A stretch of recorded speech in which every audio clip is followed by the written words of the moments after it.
Hello बच्चों, चलिए आज हम लोग क्वांटम संख्याओं के बारे में जानकारी करते हैं। लेकिन आखिर क्यों इनके बारे में जानकारी हम क्यों करें? क्या होती हैं क्वांटम संख्याएं? तो कहा जाता है ऐसी संख्याएं जिनके द्वारा किसी इलेक्ट्रॉन की ऊर्जा एवं स्थिति का वर्णन किया जाता है उन्हें क्वांटम संख्याएं कहते हैं। मतलब जैसा कि हम जान रहे हैं परमाणु के नाभिक के चारों ओर विभिन्न कोश के उपकोश के ऑर्बिटल में इलेक्ट्रॉन रहते हैं।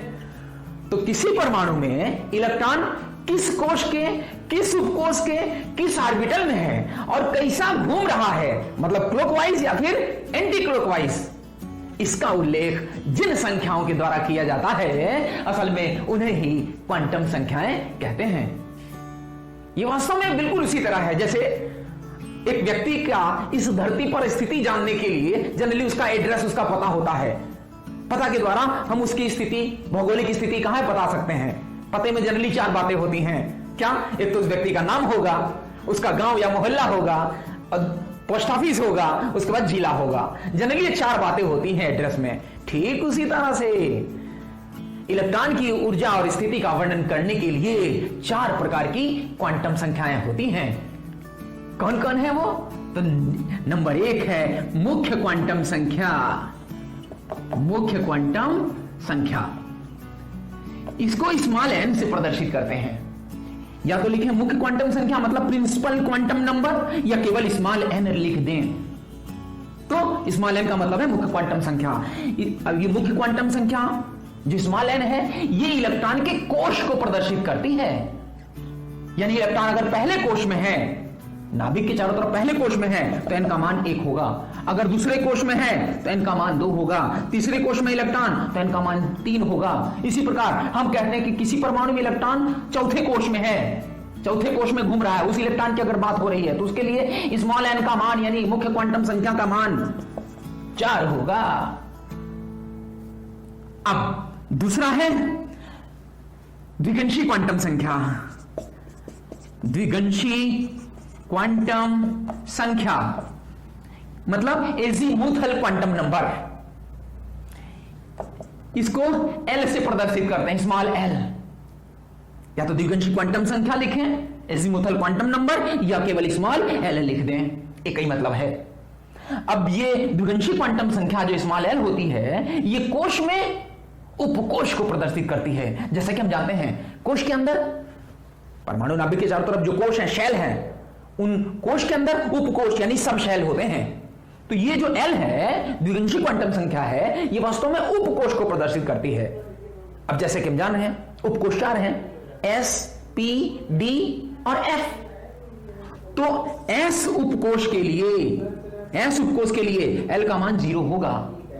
पी उपकोश में अगर इलेक्ट्रॉन है तो उसके लिए एल का मान 1 होगा। डी उपकोश में अगर इलेक्ट्रॉन है तो एल का मान 2 होगा। और एफ उपकोश में अगर इलेक्ट्रॉन है तो एल का मान 3 होगा। ये तरह से कोड वर्डिंग आपको सिखाई जा रही है। ये शब्दावली आप ध्यान रखेंगे अब कि कहीं अगर किसी इलेक्ट्रॉन के लिए एल का मान 0 लिखा है तो इसका मतलब वो एस उपकोश में इलेक्ट्रॉन है। अगर एल का मान 1 लिखा है तो इसका मतलब इलेक्ट्रॉन पी उपकोश में है। या इसी को हम दूसरे तरीके से ऐसा कहें कि किसी परमाणु का कोई इलेक्ट्रॉन डी उपकोश में है मान लीजिए, तो उसके लिए एल का मान क्या होगा? तो उसके लिए एल का मान 2 होगा। इसीलिए अगर एफ उपकोश में इलेक्ट्रॉन है तो एल का मान 3 होगा। अब उसके बाद इसी क्रम में आगे बढ़ते हैं। अगला लेते हैं हम लोग चुंबकीय क्वांटम संख्या। तीसरा नंबर है चुंबकीय क्वांटम संख्या मतलब मैग्नेटिक क्वांटम नंबर। इसको स्मॉल एम से प्रदर्शित करते हैं। अब जो चुंबकीय क्वांटम संख्या है स्मॉल एम, ये उपकोश में ऑर्बिटल को प्रदर्शित करती है। जैसा कि हम जानते हैं कि नाभिक के चारों तरफ कोश, कोशों में उपकोश और उपकोशों में ऑर्बिटल होते हैं। तो ये जो चुंबकीय क्वांटम संख्या है magnetic quantum number small m, ये ऑर्बिटल को प्रदर्शित करती है और इसका मान स्मॉल एल के मान पर निर्भर करता है। स्मॉल एल मतलब द्विगंशी क्वांटम संख्या के मान पर निर्भर करता है, जो कि +L से लेकर -L तक शून्य सहित या -L से लेकर +L तक शून्य सहित होता है। मतलब यदि L का मान 0 हो तो M का मान भी 0 हो जाएगा सिंपली, क्योंकि -L से +L यानी -0 से +0 तो मतलब 0। यदि L का मान 1 है, 1 का मतलब p उपकोष, तो M के मान कितने होंगे? +L से -L तक शून्य सही, +1 0 -1, या -1 0 और +1 भी कर सकते हैं। इसी प्रकार L बराबर 2 हो तो M बराबर हो जाएगा +2 +1 0 -1 और -2। इसी प्रकार यदि L बराबर 3 हो तो M बराबर हो जाएगा +3 +2 +1 0 -1 -2 और -3, +3 से -3 तक, या फिर -3 से +3 तक। इसका वाइस वर्सा उल्टा भी कर सकते हैं। अब अगली क्वांटम संख्या है चौथी, उसको चक्रण क्वांटम संख्या या स्पिन क्वांटम नंबर, इसको स्मॉल s से प्रदर्शित करते हैं। अब चक्रण क्वांटम संख्या, स्पिन क्वांटम नंबर जो है वो इलेक्ट्रॉनों के चक्रण यानी घूर्णन की दिशा को व्यक्त करती है। अगर इलेक्ट्रॉन क्लॉकवाइज घूम रहा है घड़ी की सुई की दिशा में, तो s का मान +1/2 होगा, और यदि इलेक्ट्रॉन एंटी क्लॉकवाइज घूम रहा है घड़ी की सुई के विपरीत दिशा में वामावर्त, तो s का मान -1/2 होगा। अब इन चारों क्वांटम संख्याओं को हम लोग एक टेबल के माध्यम से बड़े शॉर्टकट तरीके से समझ सकते हैं। अब जैसा कि हम जानते हैं, परमाणु की संरचना में हम पढ़ चुके हैं आधुनिक मॉडल में कि नाभिक के चारों तरफ कोश, कोशों में उपकोश, उपकोश में ऑर्बिटल और उनके अंदर इलेक्ट्रॉन रहते हैं। तो अब हम ऑर्बिटलों को चौकोर बक्से द्वारा रिप्रेजेंट करेंगे, इस तरह चौकोर खाने द्वारा रिप्रेजेंट करेंगे ऑर्बिटल को, और इलेक्ट्रॉन के घूर्णन की दिशा को दिखाने के लिए एरो क्लॉकवाइज या फिर एंटी क्लॉकवाइज इस तरह से रिप्रेजेंट करेंगे। चलिए अब बात करते हैं। पहले कोश में हम जानते हैं नाभिक के चारों तरफ जो पहला कोश होता है उसमें केवल एक उपकोश होता है। कौन सा उपकोष? एस उपकोष। और एस उपकोष में केवल एक ऑर्बिटल। कौन सा ऑर्बिटल? S orbital. तो पहले कोश में केवल एक उपकोष और उसमें केवल एक ऑर्बिटल। ये हो गया पहला कोश। दूसरे कोश में दो उपकोष होते हैं। कौन कौन से? एस और पी। अब एस उपकोष में एक ऑर्बिटल और पी उपकोष में तीन पी ऑर्बिटल, 1 3 5 7 आधुनिक परमाणु मॉडल में आपको बताया गया था। तो एस उपकोष में एक ऑर्बिटल और पी उपकोष में 3 पी ऑर्बिटल, ये 3 पी ऑर्बिटल। ये हो गया दूसरा कोश, यानी दूसरे कोश में एक एस ऑर्बिटल और 3 पी ऑर्बिटल। कुल ऑर्बिटल कितने हो जाएंगे? 4। चलिए अब तीसरे कोश में हम नाभिक के चारों तरफ जो तीसरा कोश होता है उसकी अगर हम बात करें तो तीसरे कोश में 3 उपकोष होते हैं। कौन कौन से? एस, पी और डी। अब एस में एक ऑर्बिटल और पी में 3 ऑर्बिटल और डी में 5 ऑर्बिटल। 1 3 5 7 वो जो विषम संख्या ओड नंबर वाला हमने बताया था आपको तरीका। तो तीसरे कोश में एक एस उपकोष का ऑर्बिटल, पी उपकोष के ये 3 ऑर्बिटल और डी उपकोष के 5 ऑर्बिटल। 1 2 3 4 और ये 5। ये तीसरा कोश हो गया। n बराबर 3 मतलब तीसरा कोश, तीसरा शेल। अब चौथे कोश की अगर हम बात करें तो उसमें 4 कोश होते हैं, एस पी डी और एफ ऑर्बिटल। तो s का एक ऑर्बिटल, p में हम जानते हैं 3 ऑर्बिटल होते हैं और d में हमें मालूम है क्या कि 5 ऑर्बिटल होते हैं और f में 7 ऑर्बिटल। 1 2 3 4 5 6 और ये 7। ये f उपकोष के 7 f ऑर्बिटल हो गए। ये हो गया चौथा कोश। s उपकोष, p उपकोष के 3 p ऑर्बिटल, ये d उपकोष के 5 d ऑर्बिटल, और f उपकोष f सबसेल के साथ f ऑर्बिटल। अब हम जानते हैं द्विगंशी क्वांटम संख्या मतलब L का मान उपकोषों के लिए अलग अलग उपकोषों के लिए अलग अलग मान होता है। S उपकोष के लिए L का मान होता है 0, P उपकोष के लिए L का मान है 1, D के लिए 2 और F के लिए 3। अब M का मान मैग्नेटिक क्वांटम नंबर, चुंबकीय क्वांटम संख्या का मान, स्मॉल m का मान हम जानते हैं L के मान पर निर्भर करता है। m का मान नीचे लिख लीजिए। यदि L का मान 0 तो m बराबर भी 0, यानी इस लाइन में कहीं भी इलेक्ट्रॉन रहेगा m का मान 0। यदि L का मान 1 है तो m का मान +1 से -1 तक या -1 से +1 तक, तो +1 0 और -1। यदि L बराबर 2 तो m बराबर हो जाएगा +2 +1 0 -1 और -2।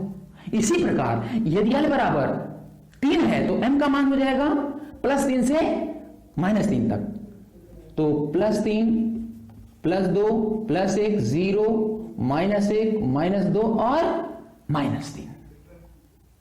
और s का मान आप जान ही रहे हैं ऑलरेडी कि s का मान अगर किसी ऑर्बिटल में 1 इलेक्ट्रॉन रहेगा तो s का मान रहेगा +1/2, और यदि 2 इलेक्ट्रॉन रहेंगे तो दूसरा वाला हमेशा एंटी क्लॉकवाइज घूर्णन करता है, तो उसके लिए -1/2 मान रहेगा इसका मान। तो ये तो टेबल हो गई आपके पास, स्टैंडर्ड मानक टेबल एक तरह से। अब इसकी मदद से हम अलग अलग तत्वों के अलग अलग इलेक्ट्रॉनों के लिए चारों क्वांटम संख्या के मान निकालेंगे। देखिए कैसे।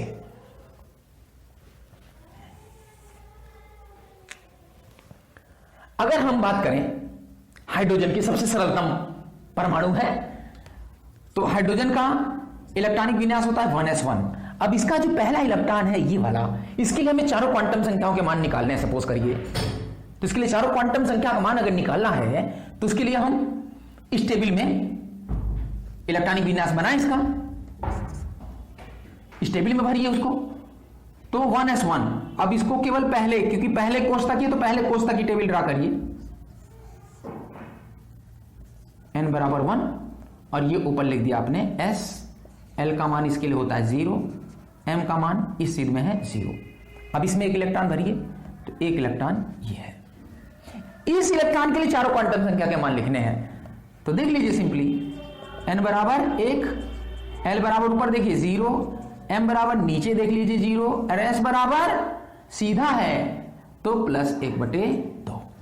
ये हाइड्रोजन के पहले और वही आखिरी है, अधिकतम ऊर्जा वाला भी वही है, उसके लिए चारों क्वांटम संख्या के मान इस प्रकार हो गए। अब इसी क्रम में और आगे हम अगर बढ़ें, थोड़ा बड़े तत्व का ले लें किसी, जैसे सपोज करिए सोडियम का हम लें, परमाणु क्रमांक 11, इसके अंतिम इलेक्ट्रॉन के लिए चारों क्वांटम संख्या के मान निकालने हैं। 1s2 2s2 2p6 3s1। पहले इलेक्ट्रॉनिक विन्यास बनाए। किसी तत्व के अंतिम इलेक्ट्रॉन के लिए चारों क्वांटम संख्या के मान अगर निकालने हैं तो उसके लिए पहली शर्त है कि पहले हम उसका इलेक्ट्रॉनिक विन्यास बनाएंगे, उसके बाद इलेक्ट्रॉनिक विन्यास निकालने के बाद उसको इस टेबल में हम भरेंगे, जहां तक जरूरत रहेगी वहां तक ये टेबल ड्रा कर लेंगे। अब जैसे इसमें तीसरे कोष तक हमें खींचना है, तीसरे s तक इलेक्ट्रॉन भरा है इसमें, तो तीसरे s तक हम ये टेबल खींच लेंगे। ये तो एक सूत्र के रूप में आपके सामने हो गई। चलिए इसको खींचते हैं। पहला कोष, उसके बाद दूसरे में s और p के 3 और तीसरे में s। ये पहला कोष हो गया, ये दूसरा कोष हो गया, ये तीसरा कोष हो गया। ठीक है, ये s उपकोष है और ये है p उपकोष। कोई दिक्कत? चलिए अब उसके बाद L का मान, S के लिए L का मान 0 होता है, P के लिए L का मान कितना होता है 1। अब M का मान नीचे लिख दीजिए पहले टेबल में। L बराबर 0 तो M बराबर भी हो जाएगा 0। यदि L बराबर 1 तो M बराबर +1 0 और -1। अब इसमें भरिए इलेक्ट्रॉन।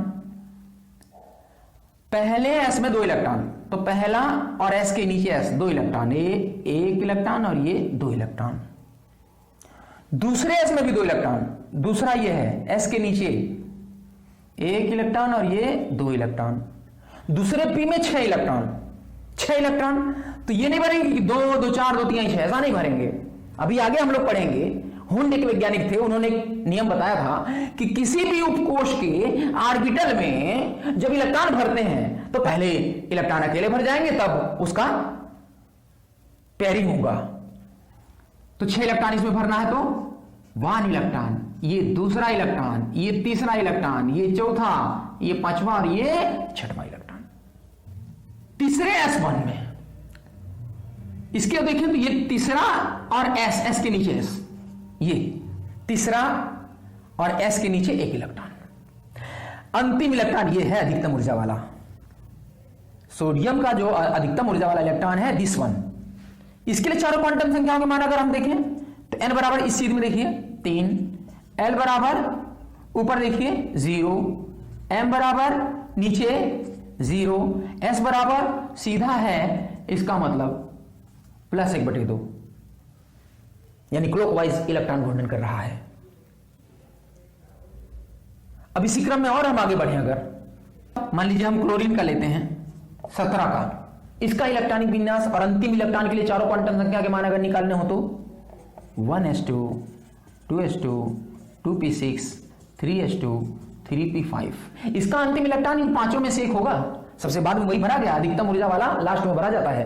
तो अंतिम इलेक्ट्रॉन इन पांचों में से, अब पता कैसे चले, तो ऑर्बिटल वाला आरेख पहले खींचिए, कहां तक, तीसरे कोष तक इलेक्ट्रॉन भरे, तीसरे कोष तक खींचिए इसको बिल्कुल इसी तरीके से, पहला कोष, दूसरे में S और दूसरे में P के 3 और तीसरे में एक S और P के 3 और तीसरे में D भी होता है, लेकिन इसमें तीसरे D में इलेक्ट्रॉन नहीं गया, इसलिए मत खींचिए जबरदस्ती। अब पहला कोष, ये दूसरा हो गया, ये तीसरा कोष हो गया, ये कौन सा उपकोष, S उपकोष, और ये तीनों कौन से उपकोष हैं, P। L का मान हम जानते हैं S उपकोष के लिए कितना, 0। P उपकोष के लिए L का मान कितना, 1। अब M का मान आइए, M का मान L के मान पर डिपेंड करता है, यदि L बराबर 0 तो M बराबर भी 0, और यदि L बराबर 1 तो M बराबर +1, 0 और -1। अब चलिए इसमें इलेक्ट्रॉन भर दीजिए। तो पहले S में 2 इलेक्ट्रॉन, पहला और S के नीचे, यही तो है पहला S, इसमें कितने इलेक्ट्रॉन, 2 इलेक्ट्रॉन, 1 इलेक्ट्रॉन और ये 2 इलेक्ट्रॉन। हुंड का नियम S ऑर्बिटल के लिए लागू नहीं होता, क्योंकि ये तो एक ही ऑर्बिटल है इसमें, तो इसमें 1 इलेक्ट्रॉन जाएगा तो रहेगा, उसके बाद दूसरा जाएगा तो भी उसी में भर जाएगा। P उपकोष, D उपकोष और F उपकोष के लिए हुंड का नियम लागू होगा, जो भी हमने बताया कि उन उपकोषों में इलेक्ट्रॉन पहले एक भरेंगे तब उनका युग्मन होता है। अब जैसे अभी दूसरे S में भी 2 इलेक्ट्रॉन हैं, तो यहां तो सिंपली ऐसे भर गए, लेकिन दूसरे P में 6 इलेक्ट्रॉन जब भरने हैं तो हुंड नियम के अनुसार क्या, पहले एक इलेक्ट्रॉन भरेंगे तब उनका युग्मन होगा। इस तरह तीसरे S में 2 इलेक्ट्रॉन, तीसरे S में 2 इलेक्ट्रॉन, तीसरे P में 5 इलेक्ट्रॉन। उस नियम का देखिए अब यहां पर महत्व समझ में आएगा, क्या कि अगर 2 इलेक्ट्रॉन भरने होते तो हम 2, 2, 4 और 1, 5 ऐसे सीधे कर देते ना, लेकिन ऐसा नहीं होगा। देखिए अंतिम इलेक्ट्रॉन कहां जाएगा, ये पहला इलेक्ट्रॉन, ये दूसरा इलेक्ट्रॉन, ये तीसरा इलेक्ट्रॉन, ये चौथा इलेक्ट्रॉन, ये 5वां इलेक्ट्रॉन, 5वां यहां आ रहा है। ये है हुंड के नियम का मतलब और महत्व। अदरवाइज क्या होता, हम 2 भरते तो 2 यहां 5वां हमारा इलेक्ट्रॉन यहां आता। तो इस तरीके से अब आपने देखा कि 5वां इलेक्ट्रॉन ये है। अब इसके लिए चारों क्वांटम संख्या के मान अगर हम देखें तो इस चीज में देखिए n बराबर कितना है, 3। n का मान पहले लिखेंगे, उसके बाद l का मान लिखेंगे। l का मान कितना है इस चीज में, देखिए कितना लिखा है, इन तीनों के ऊपर 1 लिखा है, 1 लिख देंगे। m का मान इस ऑर्बिटल की सीध में नीचे देखिए कितना लिखा है, 0। और s ये उल्टा रोटेट कर रहा है, अपोजिट एंटी क्लॉकवाइज, यानी उल्टा तीर का चिन्ह है, तो s बराबर हो जाएगा -1/2। इस तरीके से क्वांटम संख्याएं ज्ञात की जाती हैं। तो मैं समझता हूं अब आप लोगों को क्वांटम संख्या अच्छे से क्लियर हो गया होगा। अब आप लोगों को मिल रहा है कि घर पर आप परमाणु क्रमांक 1 से स्टार्ट करके परमाणु क्रमांक 20 तक के, यानी कैल्शियम 20 तक कि सभी तत्वों के अंतिम इलेक्ट्रॉन के लिए, अधिकतम ऊर्जा वाले इलेक्ट्रॉन के लिए चारों क्वांटम संख्या के मान आप कॉपी पर लिखेंगे और उसका अभ्यास करेंगे। बस इन्हीं बातों के साथ बाकी अगले वीडियो लेक्चर में हम लोग चर्चा करेंगे। धन्यवाद।